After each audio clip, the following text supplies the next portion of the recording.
예, 문재인 대통령의 도쿄 올림픽 방문과 한일 첫 정상회담이 끝내 무산됐습니다. 일본 스가 내각의 무책임, 무신뢰, 무성의 산무 외교가 빚은 참사입니다. 청와대 발표 직후 스가 일본 총리는 한일 관계를 건전한 관계로 되돌리기 위해 일본의 일관된 입장을 토대로 한국 측과 의사소통을 하고 싶다 이렇게 했다고 합니다. 그러나 최근 일본의 행태를 보면 이 말은 그냥 생색내기에 불과합니다. 지난 17일 일본은 정치적 선전이라는 이유로 이순신 장군의 어록을 활용한 한국 대표단의 응원 현수막 철거를 IOC에 요구했습니다. 대한체육회도 이에 일본 침략 전쟁의 상징인 우길기 사용도 금해야 한다는 입장을 IOC에 알렸고, IOC는 우길기 사용에도 올림픽 헌장 50조 2항을 적용하기로 약속했습니다. 그러나 철거하자마자 도쿄올림픽 조직위는 우길기 경기장 반입을 허용한다고 말을 바꿨습니다. 세계 평화의 축제인 올림픽에 전범기이자 군대의 깃발인 우길기 사용을 패션쯤으로 생각하는 일본의 안일한 태도가 아닐 수 없습니다. 이 과거사에 대한 반성이나 역사의식, 미래지향적 한일 관계에 대한 의지까지 그 어느 것도 찾을 수 없는 행동입니다. 이 우길기는 실제로 그 경기장에 들고 들어오는 그 우길기와 똑같은 깃발을 일본 제국 군대의 군기로 사용했고, 지금도 일본 해상자위대의 이 군기로 사용하고 있습니다. 어떻게 평화제전에 전쟁의 상징을 가지고 들어올 수 있는지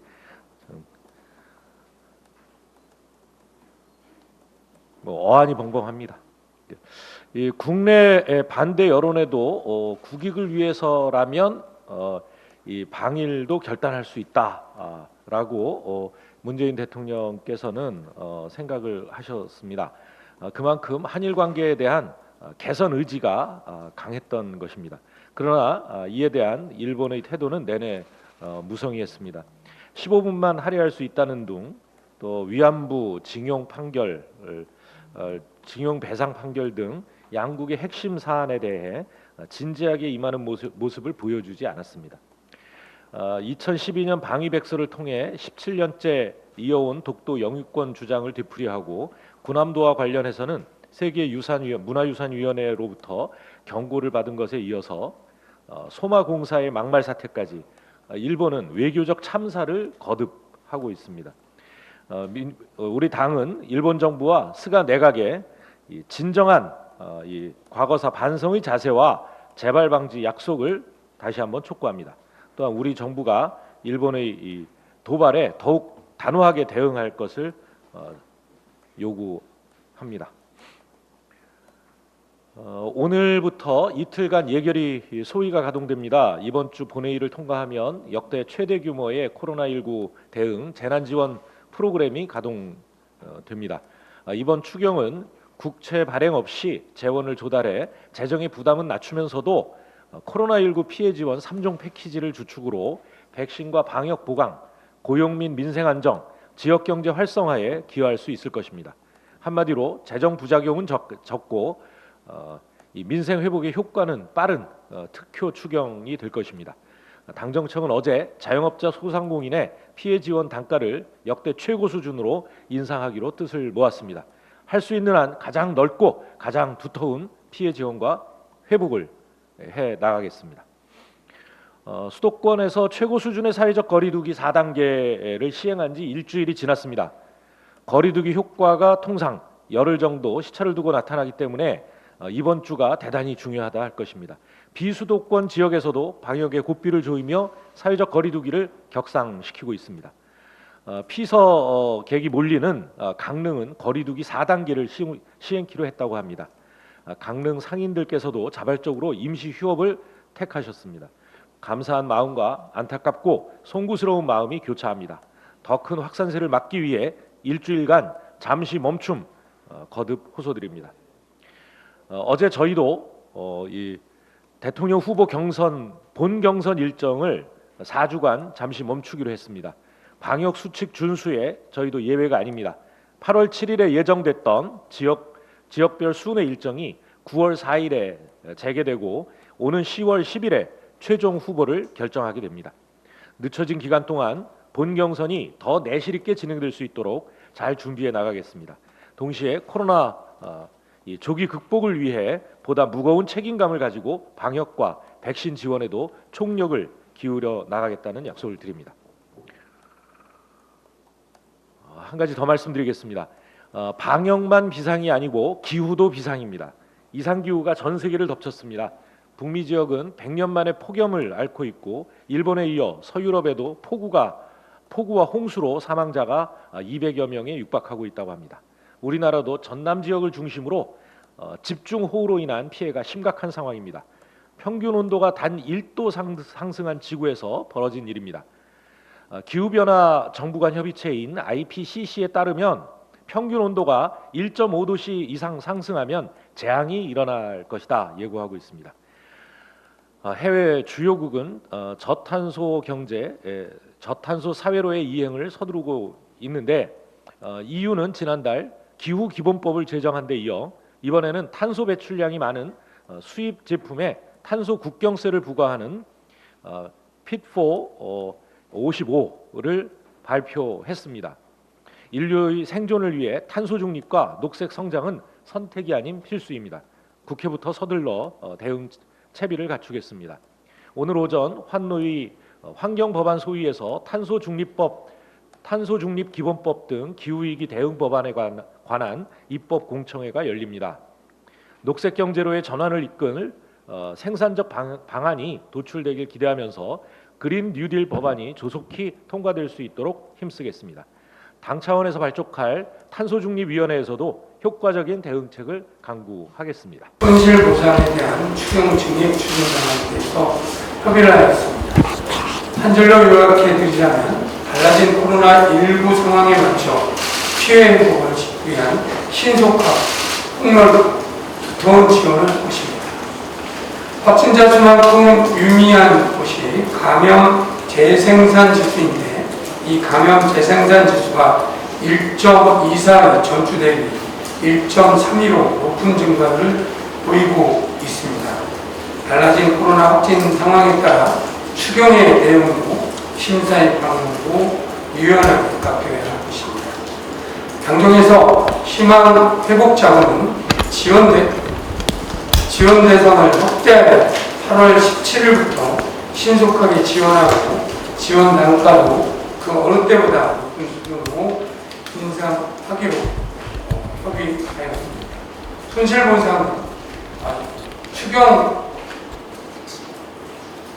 증액에 대해서 공감대를 이뤘고 10월 8일 손실보상 심의위원회를 개최하게 되는데 이때 소요기간을 최소화하는 보상금 지급의 모두액을 확정하여 10월 말 보상금 지급이 개시될 것입니다.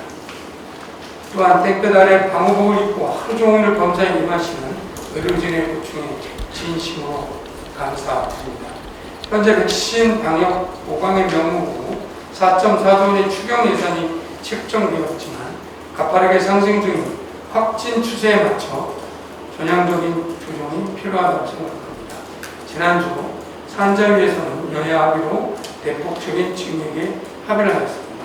그리고 오늘 내일 예결위 소위가 열립니다. 국민의 어려움을 최우선으로 놓고 협의에 임해 주실 것을 부탁드리겠습니다. 폭염이 기승을 부리며 전력 수급에 대한 우려가 있어 한 말씀 드리고자 합니다. 전력 수급 문제와 연관이 없음에도 탈원전 정책을 전력 수급 불안을 가져오는 요소로 규정짓는 여러 무리가 반복되고 있습니다. 안타까운 일입니다. 기본부터 말씀드리자면 탈원전 정책은 당장에 전력 수급과 관련이 없습니다. 2038년까지 원전을 단계적으로 감축하기 위한 정책이 현재 전력에 영향을 미친다는 것 자체가 어불성설입니다. 현재 예비율이 감소한 원인 역시 원전 폐쇄 문제와 연결해서도 연결할 수가 없는 것입니다. 최저 예비력이 전년 대비 낮게 전망된 가장 큰 이유는 24기의 운전 중 7, 8기가 정비 중에 있기 때문입니다. 현재 고장이나 정지 중에 있는 발전소의 정비가 예정대로 완료될 시 전력 공급 능력은 상승할 것이고 최저 예비력 주간인 7월 4주에 여름철 전력 수급 전망 및 대책은 마련되고 있는 상황입니다. 신월성 1호기의 경우 18일부터 조기 재가동에 들어가 내일 정도면 100%의 출력이 가능하다고 합니다. 신월성 1호기 조기 재가동과 최신 기온 전망들을 반영하는 예비력은 6.1에서 8.9GW로 예비율 6.7에서 10%로 재조정될 것입니다. 원전을 운영하더라도 안전성이 담보되지 않으면 무슨 의미가 있겠습니까? 문제가 발생할 가능성이 있다면 반드시 바로잡고 안전한 발전이 될 수 있도록 해야 하는 것이 국민의 안전을 위해 당연한 일입니다. 현재 최저 예비력에 더해 8.8GW의 추가 예비 자원을 확보하고 있는 만큼 적기 활용하여 전력 수급에 차질 없게 최선을 다하겠다는 약속 드리겠습니다. 이르면 오늘로 코로나 집단 감염이 발생한 문무대왕항 장병 전원이 대체 병력과 교대에 철수 귀국할 예정입니다. 무엇보다 중요한 것은 장병들이 무사히 귀국하는 것, 그리고 확진 판정을 받은 장병들이 적절한 치료를 받아 퇴역하는 것입니다. 이번 문무대왕항 집단 감염 사태가 일어난 원인을 철저히 규명하는 것, 그리고 재발 방지를 위해 총력을 기울이는 것입니다. 군 당국은 비상한 각오로 철저하게 사태의 근원을 밝혀주시기 바랍니다. 귀환한 문무대왕 장병들의 처우 역시 각별히 유의해야 할 사항이라고 하겠습니다. 이번에 귀환한 청해부대 장병들은 국가의 부름을 받아 장기간 파병 국내에 나선 장병들이고 그에 앞서 우리 국민의 자녀들입니다. 국가적 대사를 일하던 중 질병에 노출된 만큼 최선의 처우 제공되어야만 할 것입니다. 군은 이미 코로나19 방역이라는 미명 아래 장병들의 처우에서 미흡한 점을 여러 차례 보인 상황입니다. 더 이상의 실수와 잘못은 국민께서 결코 용납하지 않을 것입니다. 당정은 장병들이 모두 무사히 복무를 마칠 수 있도록 그 책임을 다하겠습니다. 범야권 대선주자인 윤석열 전 검찰총장 그리고 최재형 전 감사원장이 출마 배경에서 공통적으로 불붙는 것이 바로 월성 원전 조사입니다. 윤 전 총장은 배봉규 전 산자부 장관에 대한 구속영장 청구를 제거하면서 청와대에 미움을 산 것이 사퇴의 결정타가 되었다라고 주장하고 있습니다. 또 최 전 원장 역시 월성 원전 수사와 감사 과정에서 정권의 압력을 받아 직에서 물러났다라는 입장입니다. 그리고 하나같이 정부의 에너지 전환 정책을 비판하고 있습니다. 자신들의 정적 행보를 위한 좋은 핑계로 또 한편으로는 사회 분열을 조장하는 방편으로 에너지 전환 정책을 교묘하게 끌어들여온 것입니다. 에너지 전환 정책에 대한 비판은 있을 수 있습니다. 그리고 할 수도 있지만 관련 내용을 명확하게 인지하고 입장을 해야 합니다. 그렇지 않을 경우에는 불필요한 정쟁이나 부담, 또 분열만 이야기하게 됩니다. 지난해 10월 문재인 대통령이 국회 시정연설에서 탄소 중립을 선언함으로써 탈원전 논쟁은 의미가 퇴색되었습니다. 탄소 중립은 전 세계의 새로운 패러다임이어서 또 에너지 전환의 더 큰 틀입니다. 우리 정부는 시대적 세계적인 흐름에 맞춰서 탄소 중립을 대전제로 환경 친화형 에너지 전환 정책이라는 미래지향적인 비전을 제시하고 있습니다. 원전이 경제적이고 안전하다는 인식은 최근 추세를 전혀 반영하지 못하고 있는 것이고 또 무엇보다도 원전의 위험 비용을 고려하지 못한 발상입니다. 우선 최근 삼중수소 노출, 자연재해로 인한 빈번한 가동 중단, 지진으로 인한 피해는 위험성이 계속해서 드러나고 있습니다. 후쿠시마 원전 폭발 위험을 간과해서는 안 됩니다. 원전의 단가 역시 갈수록 높아지고 있습니다.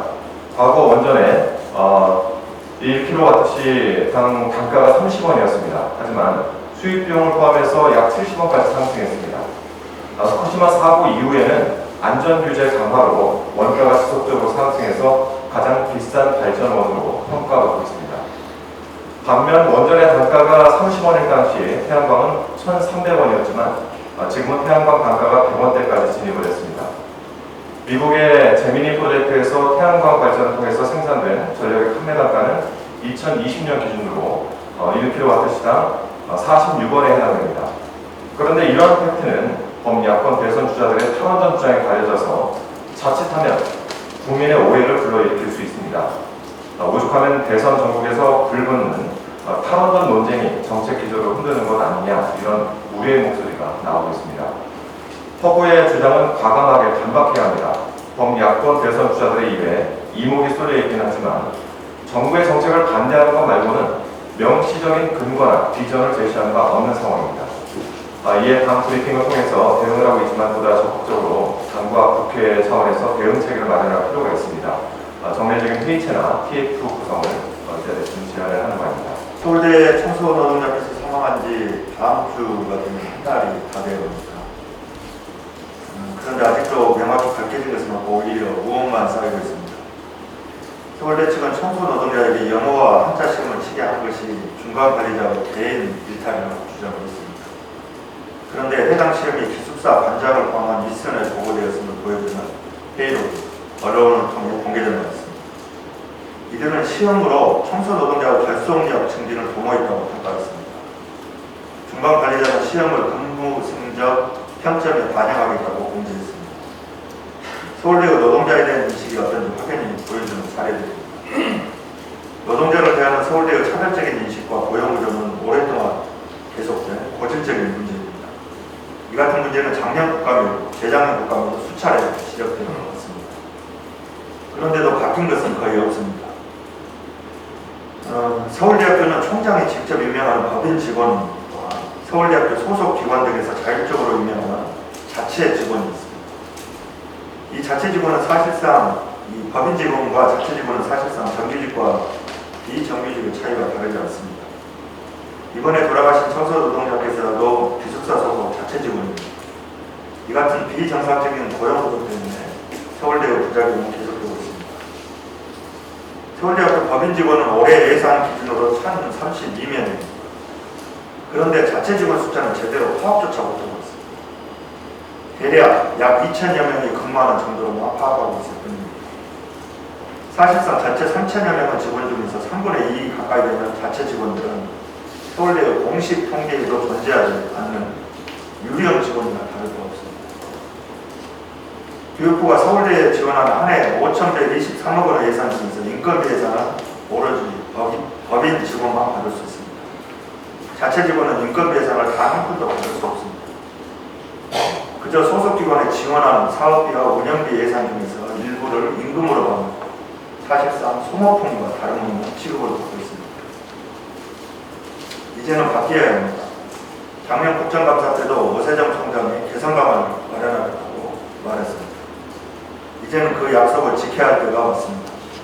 서울대가 자체 직원 문제를 직접 책임지지 않고 뒷짐만 진 채 소속기관의 책임을 떠넘기는 일이 반복된다면 서울대의 노동 문제는 계속해서 재발할 수밖에 없을 것입니다. 교육부 또한 국가에서 지원하는 인건비조차 제대로 받지 못하고 있는 비정상적인 고용 구조를 개선할 수 있도록 적극적으로 움직여야 합니다. 아마 어제 많은 분들이 보셨을 텐데요. 퇴근길에 해질녘 하늘에 달린 무지개를 보았습니다. 비온뒤 높게 개인 무지개를 보면서 우리 사회 차별 없는 세상을 꿈꿨습니다. 모든 노동자의 일상은 더없이 귀하고 아름답습니다. 누구나 평등한 세상을 만들 수 있도록 서울대학교 변화하는 모습